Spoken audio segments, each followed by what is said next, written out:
Well, this morning, the man accused of killing a 22-year-old woman in Greeley remains in jail after a judge denied his bail. 9 News reporter John Glasgow is following this case for us. And John, the defense is asking for additional time for a mental health evaluation. Yeah, that's right. The defense team for Marcos Vallejos believes it's important to their case. They've asked for additional time, which the judge did grant. Now Vallejos will undergo medical, psychiatric, and psychological treatment. This was not the news that the family of Angie Vegas was hoping for. Her loved ones packed into the Weld County courtroom, many of them in tears, while others stared down Vallejos. The 24-year-old man is charged with first-degree murder. Police say that Vallejos attacked Vega with a hatchet while she was closing up her workplace last Friday night. Investigators say he then dragged her body to her car and drove away. Hours later, police found the car parked at a gas station not far from the store. Now his defense is raising questions about the status of his mental health. And we'd like about 3 months. We think we need at least that much time to investigate the severity and nature of the mental illness issues at play. You know, I'd rather have us come back to court sooner than 3 months from now.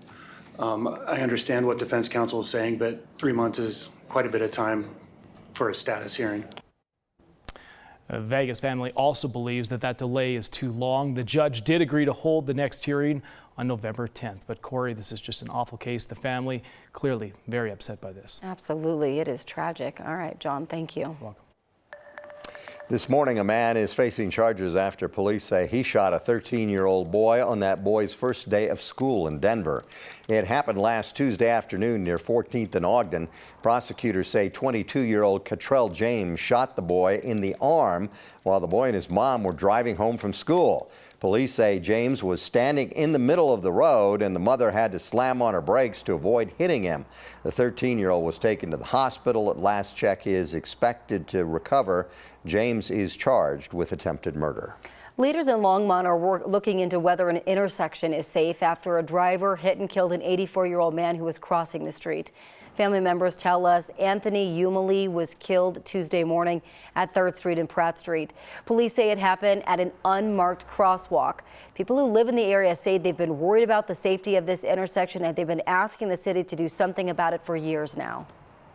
What I'd really like to see is, the city take action that doesn't require a fatality, something to not wait for someone to get killed in an intersection before they fix the problem. Longmont's director of engineering said they did a pedestrian study for this intersection back in 2017, and at the time it didn't meet the criteria to make any changes to that crosswalk. Now city leaders say they plan to make some improvements there next year. Denver's police chief says he is going to retire in just a few months. Chief Paul Payson has spent 28 years with the department and the last 4 as the chief. Payson is leaving as Denver and other big cities see a spike in violent crime. The past few years have been very difficult for Denver Police Department. A jury awarded $14 million to 12 protesters injured in the 2020 protests, saying DPD didn't properly train its officers or respond appropriately during those protests.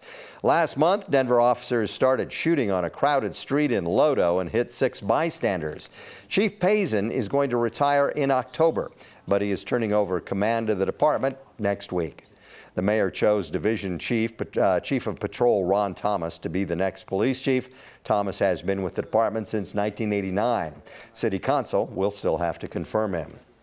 As more and more polls show that Americans in both parties support a woman's rights to choose, some Republican candidates around the country are starting to take their anti-abortion stances off their campaign websites. That includes Republican Barbara Kirkmeyer, who's running in Colorado's newest and most closely contested congressional district. An archived version of Kirkmeyer's website mentioned her priority of defending the sanctity of life. That page has been deleted. Kirkmeyer says she does expect the topic of abortion will be important to voters in this election. Yesterday at a campaign event, Kirkmeyer told us she's pro-life and always has been, and she says website changes are normal. I think if you go back and look at everyone's websites, not just mine, but even my opponent and other folks who are campaigning, there's a campaign that happens in the primary and then things shift and everybody goes back and revises their web pages and they focus in on the issues that they're going to focus in on. It's not just Kirkmeyer. Republican candidate for governor Heidi Ganahl's website also mentioned her pro-life position months ago, but it was gone from her website yesterday until we asked her campaign about it.